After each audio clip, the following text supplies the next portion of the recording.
sorciers vont dire, yeah, ça c'est le doigt de Dieu.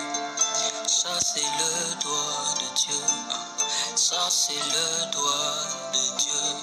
Ça c'est le doigt de Dieu. Ça c'est le doigt de Dieu. Ça c'est le doigt de Dieu. Ça c'est le doigt de Dieu. Yeah, ça c'est le doigt de Dieu. Dans le secret de ça, au Bélanga, dans le secret de ça, au Dimoué, dans le secret de ça, Yoé, Shama, dans le secret de secret, dans le secret de ça, Bélanga, dans le secret de ça, Oli Monasa Kola, dans le secret de ça, Yoé, Shama, dans le secret de ça, le doigt de Dieu, le secret de ça, Yoé, Shama. Le secret, ça c'est le doigt de Dieu. Le secret, ça c'est le secret, ça c'est le doigt de Dieu. Shalom, peuple de Dieu, demeurons tous bénis dans le précieux nom de Jésus. Ce matin, je vais étudier un thème avec vous, mais ce thème que je vais étudier avec vous, c'est un thème que j'ai étudié avec le Seigneur. Quand je dis étudier avec le Seigneur, c'est parce que c'est celui-là même qui m'a expliqué pendant un moment de ma vie. Moi, je suis Olive et mon histoire commence depuis très jeune, précisément à l'âge de 8 ans, 9 ans avec le Seigneur. J'étais dans une école primaire nommée résidentielle à Sobré et j'étais un enfant qui suscitait beaucoup de polémiques. Quand je dis polémique, beaucoup de personnes se moquaient de moi à cause de ma corpulence depuis mon enfance, des railleries, des rejets. Et je ne savais pas que tout ça allait vraiment créer quelque chose d'extraordinaire. Oui, à l'école, j'étais sujet de moquerie à cause de mon poids et de rejet. On me trouvait fade, pas intéressante. Et j'étais rejetée, j'avais pas d'amis. Mais cette situation va me pousser à m'isoler, à rentrer dans ma coquille, à me retirer. Mais je ne savais pas que ce retrait allait constituer pour moi une rencontre avec le Seigneur et une formation avec le Seigneur. Depuis mon jeune âge, à l'âge de 9 ans, j'ai commencé à avoir de très grandes visions. Je ne partais pas encore à l'église. J'entendais la voix de Dieu me parler audiblement sur certains faits et événements. Au départ, je ne savais pas que c'était Dieu jusqu'à ce que je lui demande qui me parle. Il m'a répondu celui qu'on appelle Jésus. Je lui ai demandé qui me parlait. Il m'a dit celui qui s'appelle Je suis. Et par la suite, il m'a dit je suis l'Éternel ton Dieu. Bon, c'était nouveau pour moi, mais au moins là, j'avais un ami avec qui causer. Et j'ai commencé à causer avec lui. J'avais des visions de colonnes de nuée, des colonnes de feu. J'avais des visions d'un fleuve, si je peux appeler ça comme ça, dans le ciel avec 2 arbres aux côtés. J'avais des visions des choses qui devaient venir, des choses qui devaient arriver dans la vie de mes proches, dans la vie d'un pays, peu importe. En fait, j'avais des visions que je notais, mais que je ne suis pas réseaux sociaux et j'étais encore enfant. C'était des trucs qui me plaisaient parce que j'avais enfin quelqu'un à qui parler. Et dans cette isolation, le Seigneur va commencer à me former. Il va commencer à me former sur certains thèmes. Il va commencer à me former sur certains trucs. La formation n'a pas fini à 9 ans. Elle a commencé à 9 ans. Amen. Elle a commencé à 9 ans. Mais au fil du temps que je grandissais, l'Éternel était celui-là qui était devenu mon tout, mon meilleur ami, tout. Dans les épreuves, dans les difficultés, il était absolument tout.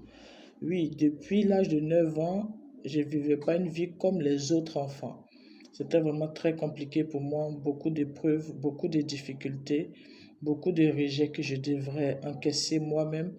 Et sans la main du Seigneur, ça ne serait pas aujourd'hui quelque chose qui me dit absolument rien. Le Seigneur m'a vraiment aidé dans cette marche et m'a appris beaucoup. Le Seigneur me montrait beaucoup de choses. Je voyais des êtres bizarres que j'appelle démons et des êtres angéliques. Plusieurs choses. Je voyais l'arc-en-ciel qui quittait dans le ciel, qui descendait. Plusieurs événements dont je ne vais pas citer aujourd'hui. Et je ne comprenais pas tout. Jusqu'à ce qu'une amie nommée du nom de Edwige, que je salue, qui m'a invité une fois à l'église. Et quand elle m'a invité à l'église, moi, c'était pas une église simple. Pour moi, c'était la rencontre. Voici quelque chose qui allait me permettre de comprendre ce qui m'arrivait. Et en prenant la Bible, en lisant la Bible, je vais avoir la confirmation des visions et de tout ce que j'avais. Quand j'ai pris la Bible, au fond de moi, au lieu de commencer par la Genèse comme tout le monde, j'ai commencé d'abord par le livre de l'Apocalypse. Je ne sais pas pourquoi, mais je pense que c'est Dieu qui a voulu que ça soit ainsi. Après, j'ai lu normalement la Bible. Et c'est comme ça que les visions des colonnes de nuée, de feu, le fleuve dans le ciel a commencé à s'expliquer. Alors, au fur et à mesure, je grandissais avec le Seigneur. Je grandissais avec le Seigneur. Pourquoi aujourd'hui je veux parler sur le thème, le mystère de l'horloge et les heures de pointe? Parce que le Seigneur veut que j'en parle bien sûr. Et étant jeune, nous vivions dans une cour commune. Tout le monde connaît en Afrique ce qu'on appelle une cour commune.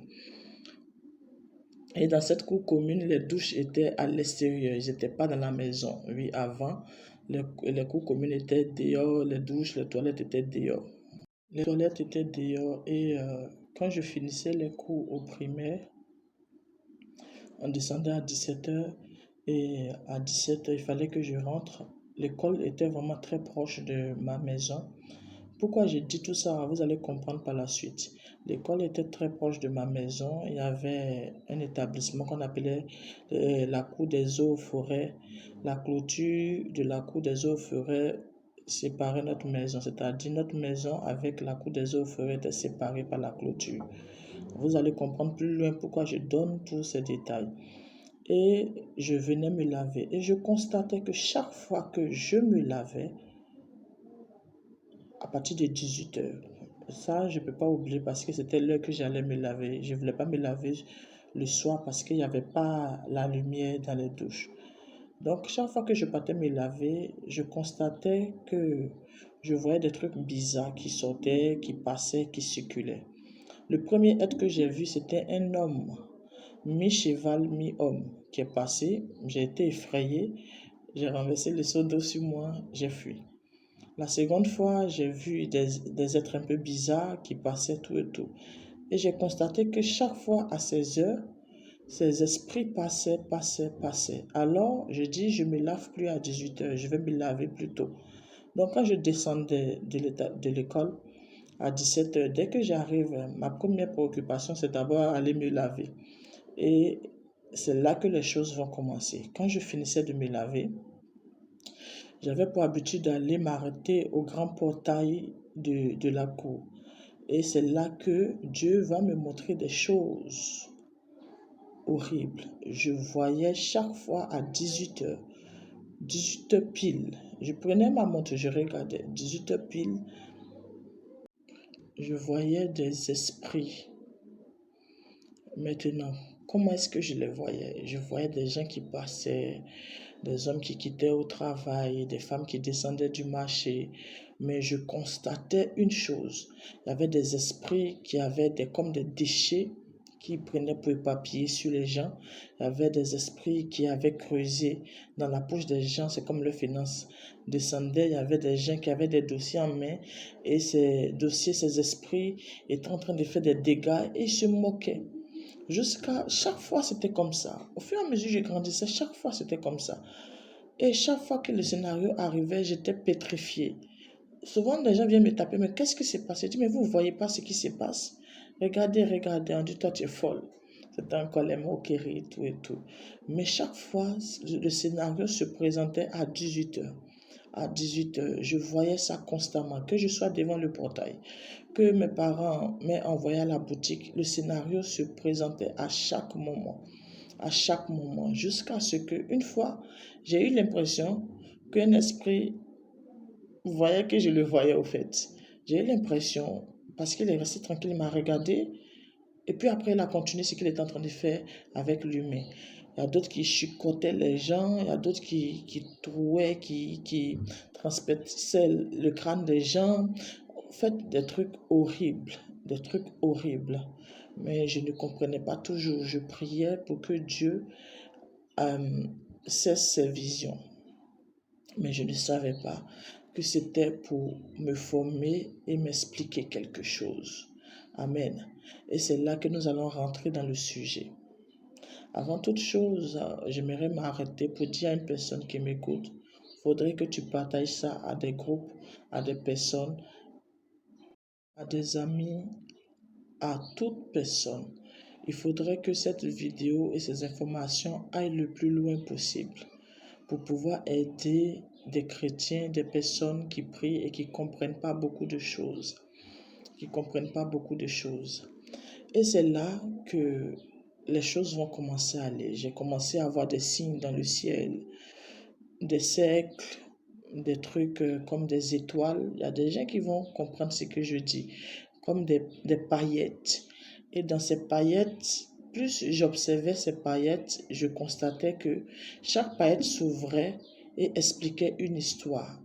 Et c'est comme ça que j'ai commencé à voir des triangles. Je demandais au Seigneur, mais qu'est-ce que ça veut dire? Il me disait simplement, note-les, note-les, note-les. Et une fois, le Seigneur me dit, prends ta montre. Moi, j'aimais beaucoup le monde de sport, homme. Et qu'est-ce que j'ai fait? J'ai pris la montre parce que j'avais une montre. Il me dit, qu'est-ce que tu vois? Je dis, je vois les différentes heures. Il dit, mais qu'est-ce qui sort en grand caractère? J'ai dit, midi 3, 6 et 9. Il dit, ok, prends ton cahier, je vais t'enseigner dessus. Alors, je dirais à vous qui êtes là, prenez aussi note. On va parler de quelque chose de très important. Alléluia. Alléluia. Amen. Comme je le disais au départ, il me montrait le ciel, il me montrait des images, il me montrait des cercles et tout et tout. Alléluia. Et le Seigneur, au fur et à mesure que je grandissais, il continuait de me montrer pas seulement que les esprits méchants, mais aussi des anges. Je voyais des anges. C'est une grâce. Voilà, j'ai rien demandé, c'est une grâce. J'aimais aller faire le sport parce qu'on disait que j'étais en surpoids, j'étais grosse. Donc, on disait que j'étais déjà, désolé, en surpoids, j'étais ronde. Donc, je partais faire le sport à l'établissement. Voilà, au fur et à mesure, ça, c'est quand je suis partie au collège, puisque les visions continuaient, tout et tout. Et j'ai constaté une chose, chaque fois que je m'en vais au sport, j'arrivais à l'établissement PP résidentiel de Soubré à 17h40 par là. Avant de courir, je priais d'abord. Et chaque fois que je priais, je constatais quelque chose. À 18h, je voyais des esprits qui sortaient des arbres de l'établissement. Et je voyais des trucs qui passaient, des gens qui passaient. J'étais effrayée. J'étais tout le temps effrayée, mais l'Esprit du Seigneur qui voulait que je sache tout ça me permettait d'être vraiment encouragée, de surpasser tout ça. Jusqu'à ce qu'une fois, lorsque je partais faire le sport, j'avais remarqué une folle qui se promenait à tout moment. Et cette folle m'a approchée et elle m'a dit, tu sais, ce que tu vois, je vois aussi. Mais on me traite de folle. Et elle m'a présenté un téléphone. Je lui ai demandé, mais qui t'a donné ce téléphone? Elle m'a dit, c'est un homme qui a une grosse voiture. Et il a eu des rapports avec moi. Il m'a demandé de lui faire un enfant et qu'il me donnera beaucoup d'argent, mais en retour, il allait prendre l'enfant. Bon, moi je me suis dit, bon, elle est folle, elle ne comprend pas trop, mais comment se fait-il qu'elle arrive à voir ce que je voyais? Donc, je disais, c'est que nous sommes deux folles. Et une fois en passant dans la rue, la folle m'a vu et elle m'a salué. Donc, ça fait que tout le monde dans la rue, là, on trouvait bizarre que la folle me salue, elle insiste. Donc, je ne peux pas me jouer les ignorantes là. Comme je le disais, je ne pouvais pas me jouer les ignorantes. Je réponds à sa salutation. Et la folle, j'ai constaté qu'elle dormait au fait à l'école. Au fur et à mesure, son ventre a commencé à grossir. Elle est tombée enceinte. Après, bon, elle avait accouché, mais on ne voyait pas le bébé. C'est pas aussi là, mais j'en viens. Et chaque fois, c'était comme ça. Je voyais des apparitions angéliques aussi et beaucoup de choses. Donc, je priais constamment les soirs, plus à partir de 23h à minuit, 1h, je priais. Jusqu'à ce que, une nuit, pendant que je priais, il y a une femme qui est apparue devant moi et elle m'a dit, je vais te mener la vie difficile. Je vous parle d'une apparition véritable. Je ne suis pas en train de parler d'une vision là.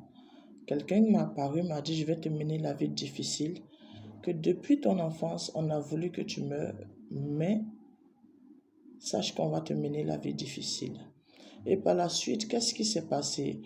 Le Seigneur m'a donné la force de regarder cette dame. Elle avait les cheveux qui étaient en serpent, c'est-à-dire le bout était la tête du serpent, mais la racine, c'était c'était implanté, c'était le corps du serpent, la tête, et c'était ça. Et cette vision, cette apparition m'a vraiment effrayée.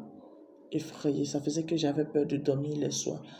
Voilà, d'où j'aime pas dormir les soirs parce que je me suis dit non, si je dors, qu'est-ce qui va se passer?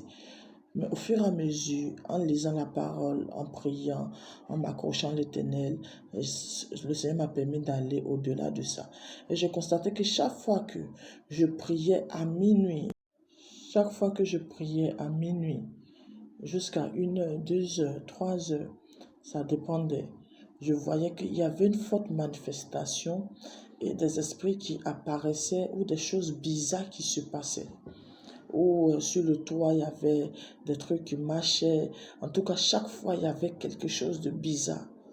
Mais j'ai continué avec le Seigneur jusqu'à ce que, une fois, je tombe malade, gravement malade, je m'en souviens. Et on était parti à l'hôpital, tout, mais ça n'allait pas du tout. Je savais que c'était pas simple. C'était pas simple. Moi, je savais que c'était des attaques.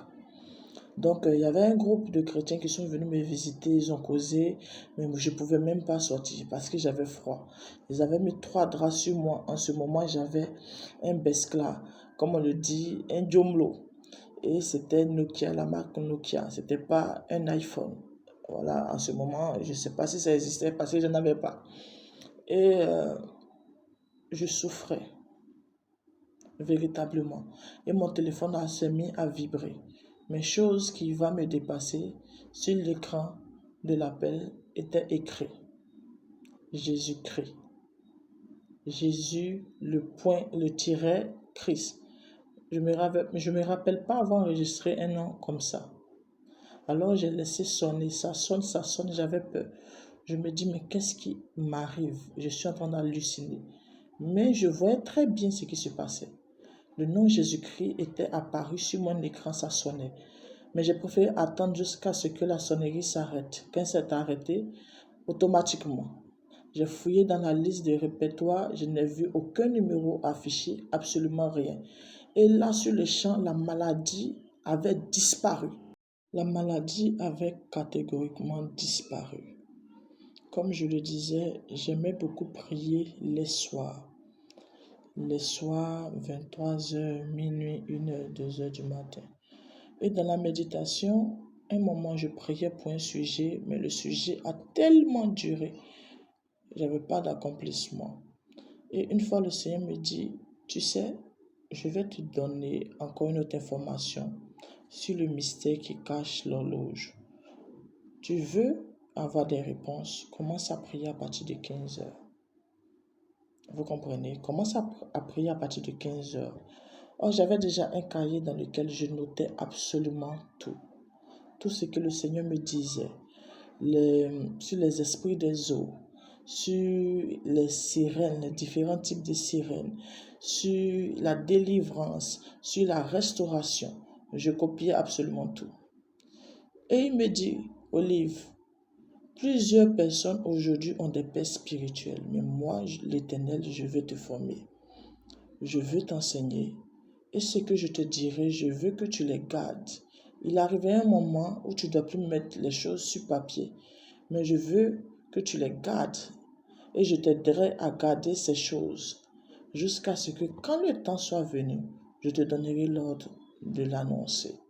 Voici comment c'est parti. Et voici comment le Seigneur va me parler de l'horloge.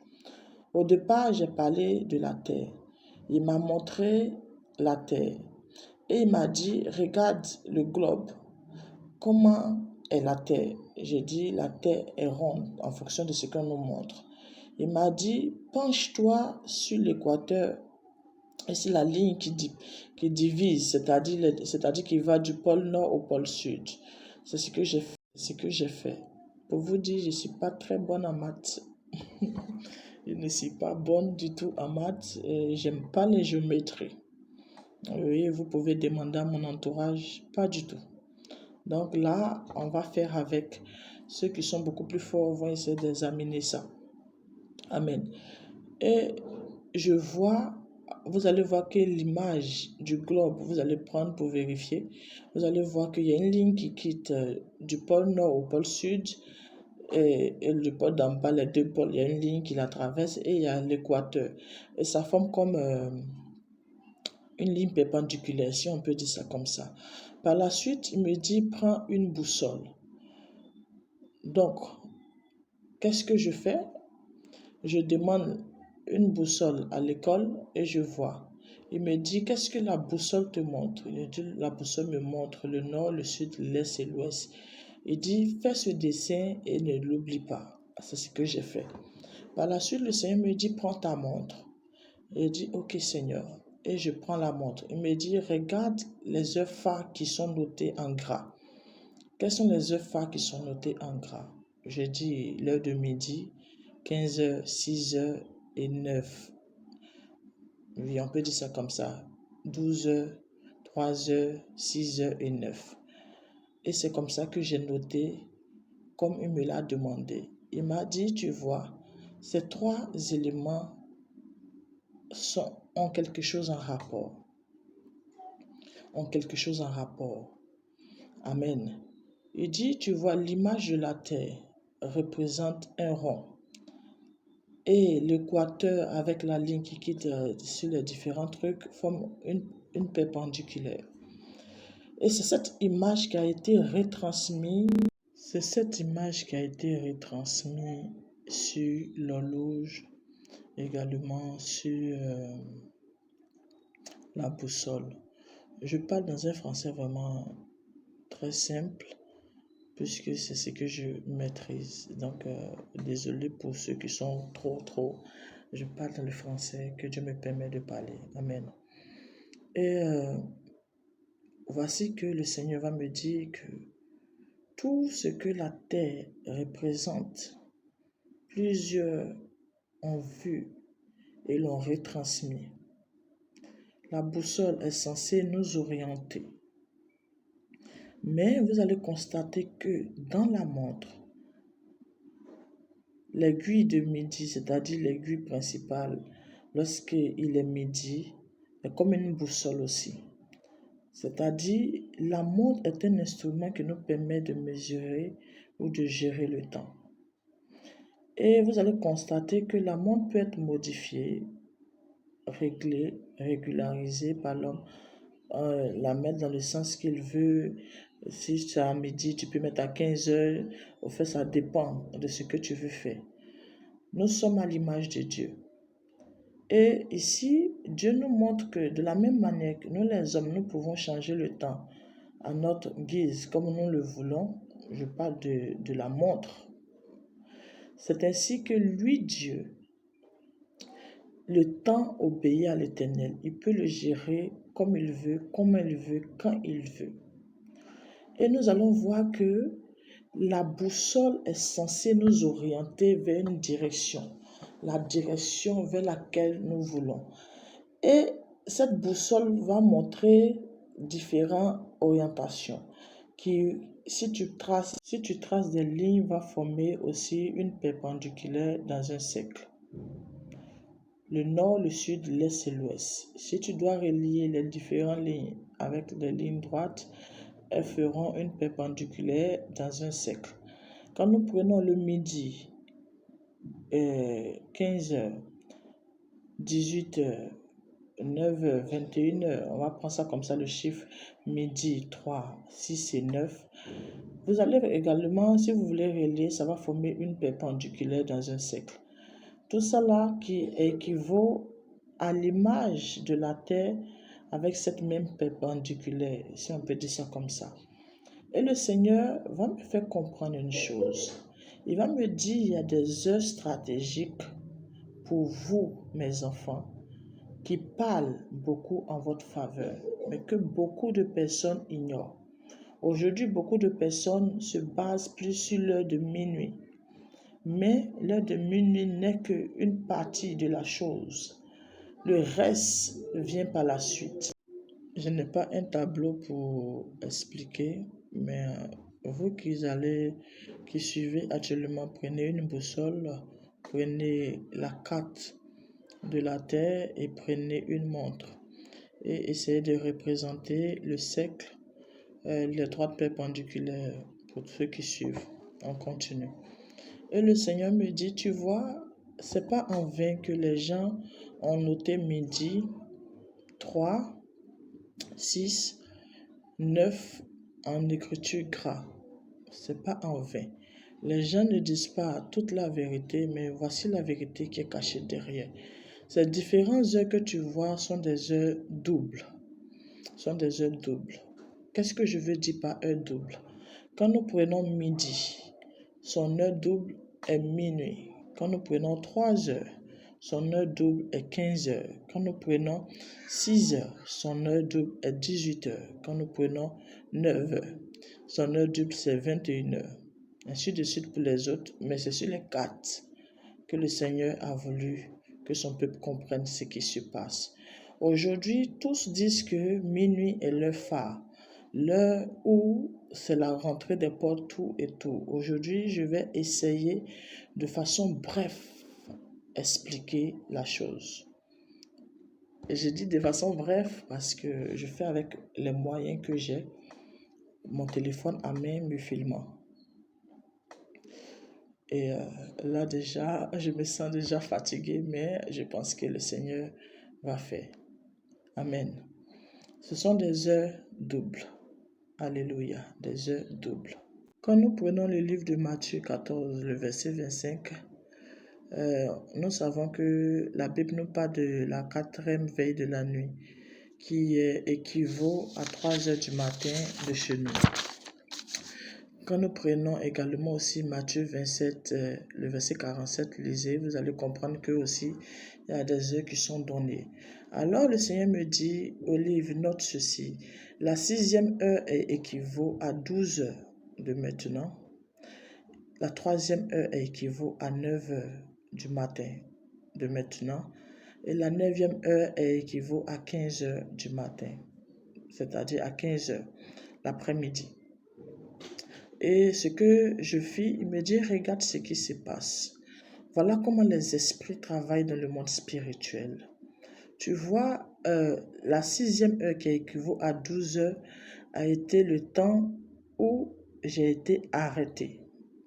On va prendre avec les intervalles, a été le temps de l'arrestation de Jésus-Christ. La 3e heure qui équivaut à la 9e heure a été le temps de la crucifixion de Jésus-Christ. Et la 9e heure qui est chez nous aujourd'hui la 15e heure, est le temps où Jésus-Christ a rendu l'âme, si on va dire ça comme ça. Il a rendu l'âme à cette heure. Amen.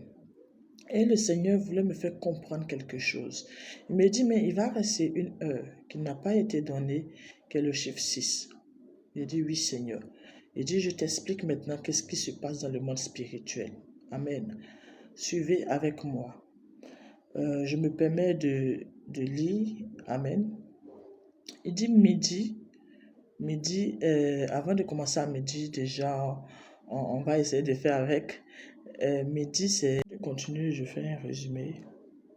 La quatrième heure, la quatrième veille de la nuit. On va dire ça comme ça. La quatrième veille de la nuit équivaut à 3 heures du matin. La sixième heure équivaut à midi. Troisième heure équivaut à 9 heures. Et neuvième heure équivaut à 15 heures. Pourquoi c'est 4 heures? C'est-à-dire midi, 15 heures, 18 heures, 21 heures et dans les différents sens. Midi, 9 heures. Essayez de comprendre. Amen. C'est tellement de choses à la fois. Il dit, je ne suis pas bon en maths. Donc, Dieu a voulu qu'on fasse comme ça. On va débrouiller avec. Et il me dit, regarde, à midi, c'est l'heure des esprits scelleurs. C'est-à-dire ceux qui donnent les décisions à exécuter. C'est là que tout ce qui a été rapporté va être scellé pour la décision finale.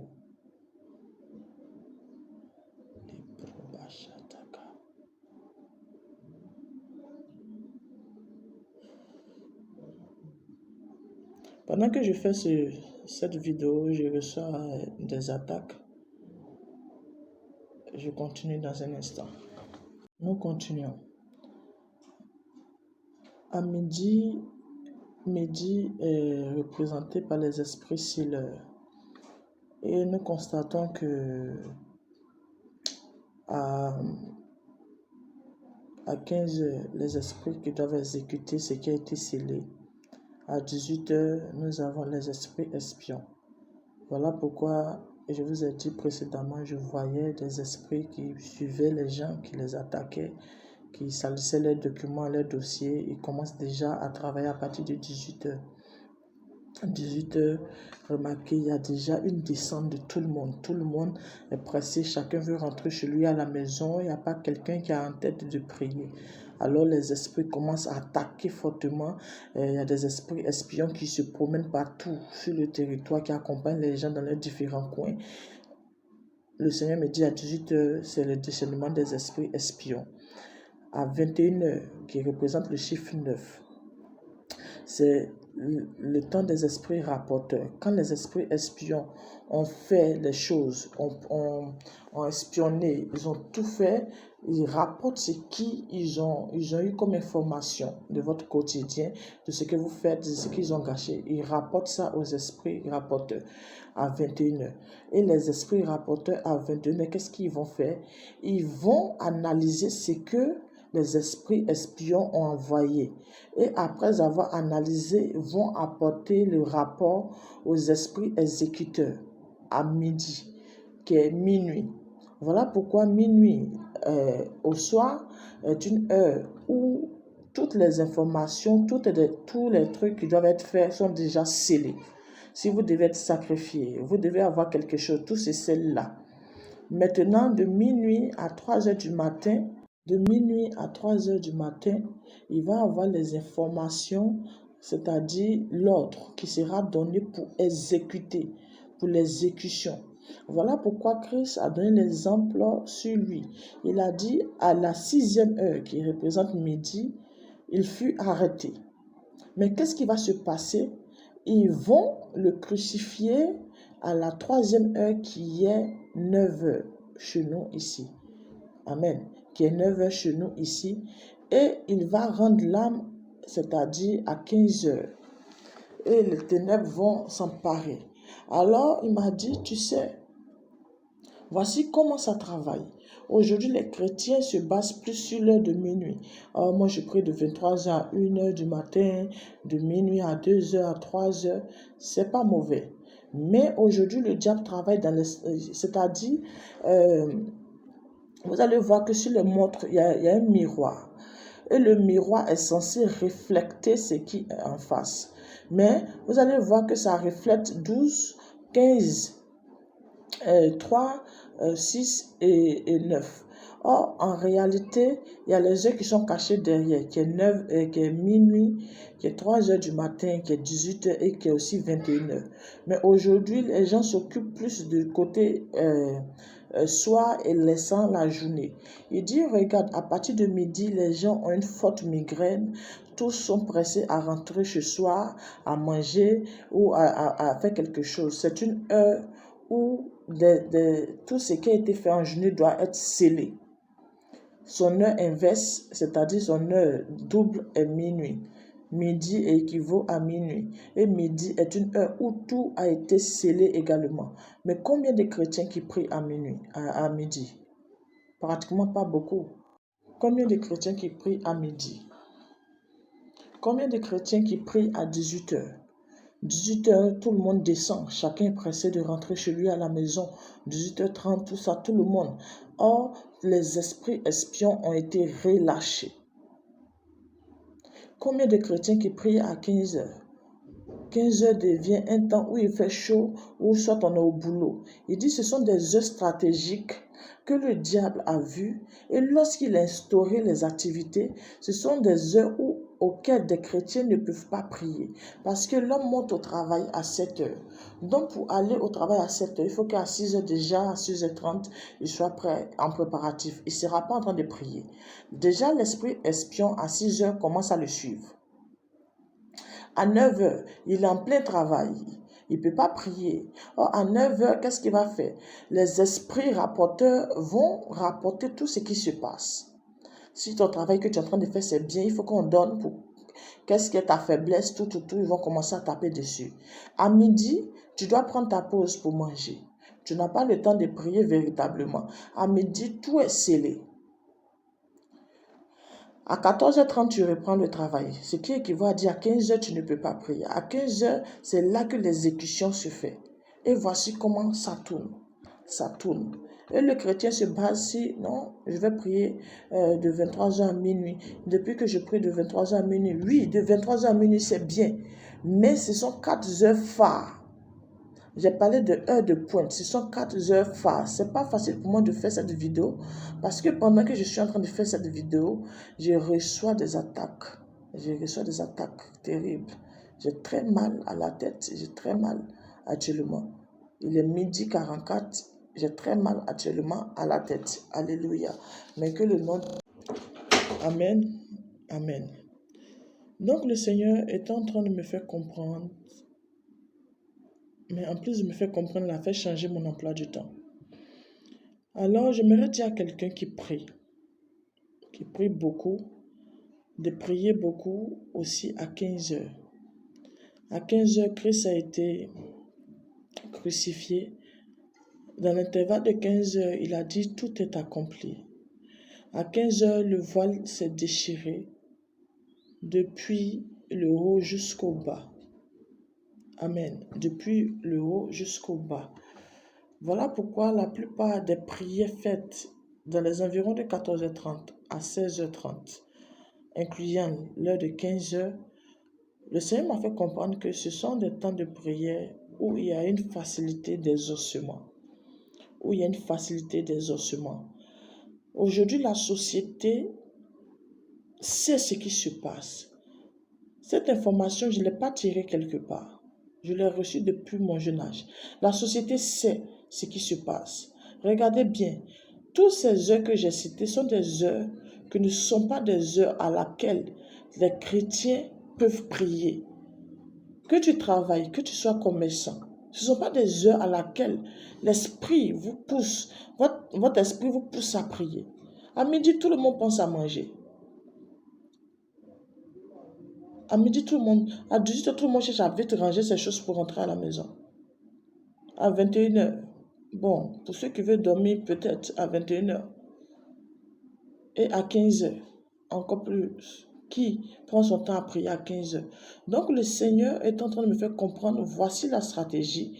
Il faudrait que la société occupe ces différents temps-là, occupe les chrétiens à ces différents temps stratégiques pour qu'ils soient distraits, pour qu'ils soient absolument distraits. Pourquoi l'heure de 18h? Pourquoi l'heure 6? Comment j'ai fait pour trouver l'heure 6? Le Seigneur m'a fait comprendre qu'après sa crucifixion, il fallait qu'il soit mis dans une tombe. Et lorsqu'il a été mis dans une tombe, qu'est-ce qui a été demandé? Il a été demandé à des gardes d'aller surveiller le corps. D'où les esprits espions. Ils sont là pour surveiller tous vos faits et gestes.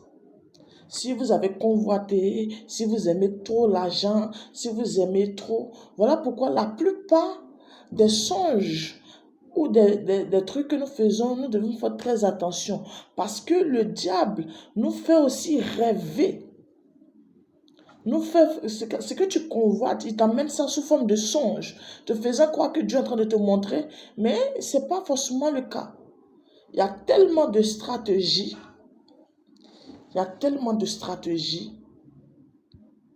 de prière, de stratégies de manipulation satanique, de stratégie. Mais le Seigneur est en train de nous parler en ce matin. Nous devons plus prendre du temps pour ces 4 heures de pointe qui sont pour le jour midi, 3 heures du matin, 6 heures et 9 heures. Pour la nuit, minuit, 15 heures, 18 heures et 21 heures. Des heures qui sont des heures de pointe et des heures que la société aujourd'hui a occupées par les activités, le travail, pour empêcher nous les chrétiens de prier, pour empêcher les gens de pouvoir prier à des heures stratégiques. Vous allez constater que Daniel aimait tourner sa tête vers sa fenêtre pour pouvoir prier. Et on sait qu'en temps avant, il fallait, quand les gens priaient, ils tournaient le regard vers le lever du soleil, vers l'est. Or, quand nous prenons la disposition des choses en fonction de ce que le Seigneur me montre, vous allez voir que l'heure va descendre sur le chiffre 3, qui est 15 heures. En fonction de leur disposition. Vous voyez un peu. Voici ce qui se passe aujourd'hui dans la stratégie. Voici ce qui se passe aujourd'hui dans le monde. Voici ce qui se passe dans le monde. Le Seigneur est en train de faire comprendre à quelqu'un. Tu pries. Mais il faudrait savoir qui sont ceux qui t'attaquent, comment est-ce qu'ils travaillent et comment ils sont organisés. Nous les chrétiens, nous devons être organisés dans la prière. Nous devons savoir à qui nous attaquons et comment travailler pour pouvoir avoir des réponses.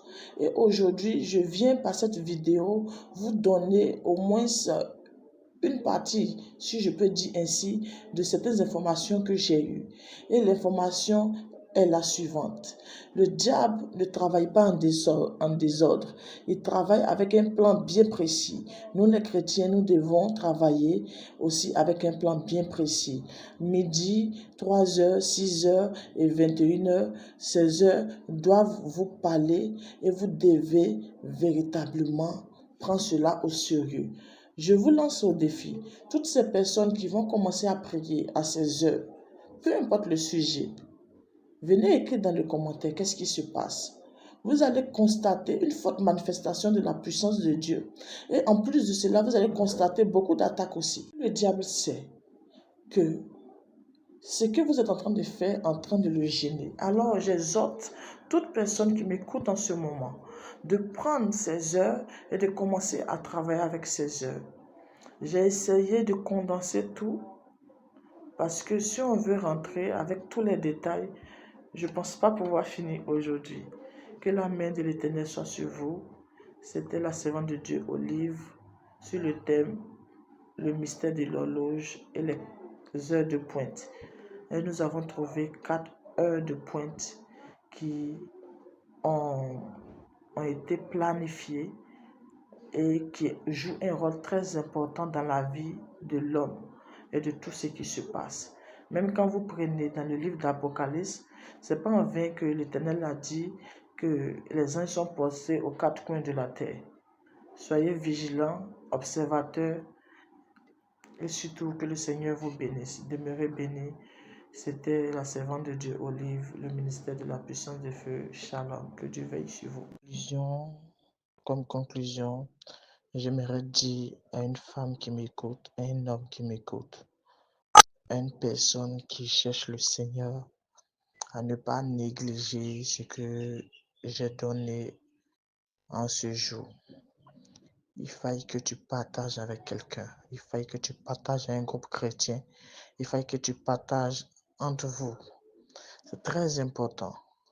Aujourd'hui, le diable est très organisé. On pense que le diable crée le désordre, mais il est désordonné. Il est très organisé. Il a des stratégies de travail et des stratégies qu'il suit pour pouvoir mener son plan vraiment, vraiment bien.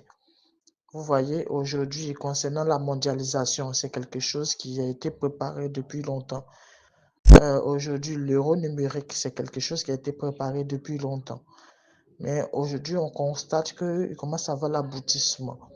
Le diable a des stratégies qu'il suit. J'aimerais dire à quelqu'un, c'est vrai que faire cette vidéo n'a pas été chose aisée compte tenu de certaines attaques que je recevais pendant que moi-même je faisais la vidéo. Donc, j'ai dû abréger à plusieurs endroits, mais l'essentiel a été donné. Que chacun d'entre vous essaie de son côté à commencer à prier à ces différentes heures. Midi, 3 heures, 6 heures, 9 heures. Également minuit, 15 heures, 18 heures et 21 heures. Si chacun d'entre nous fait un effort de prier à ces différentes heures par jour, vous allez voir que votre vie de prière va accroître et donner en puissance et en productivité. Alors j'exhorte quelqu'un qui m'écoute, ne néglige pas. Tu vois, ça fait des années que le diable te maintient en captivité. Ça fait des années que le diable te maintient sous l'esclavage. Il est temps que tu en sortes. Alors il faudrait que, par ce message, tu aies toi aussi ta stratégie, ton plan de guerre, afin de pouvoir remporter la bataille. Je crois que le Seigneur Jésus-Christ est avec nous et je crois que le Seigneur te fera du bien à travers le mystère de l'horloge et des heures de pointe. Demeurons tous bénis dans le précieux nom de Jésus-Christ.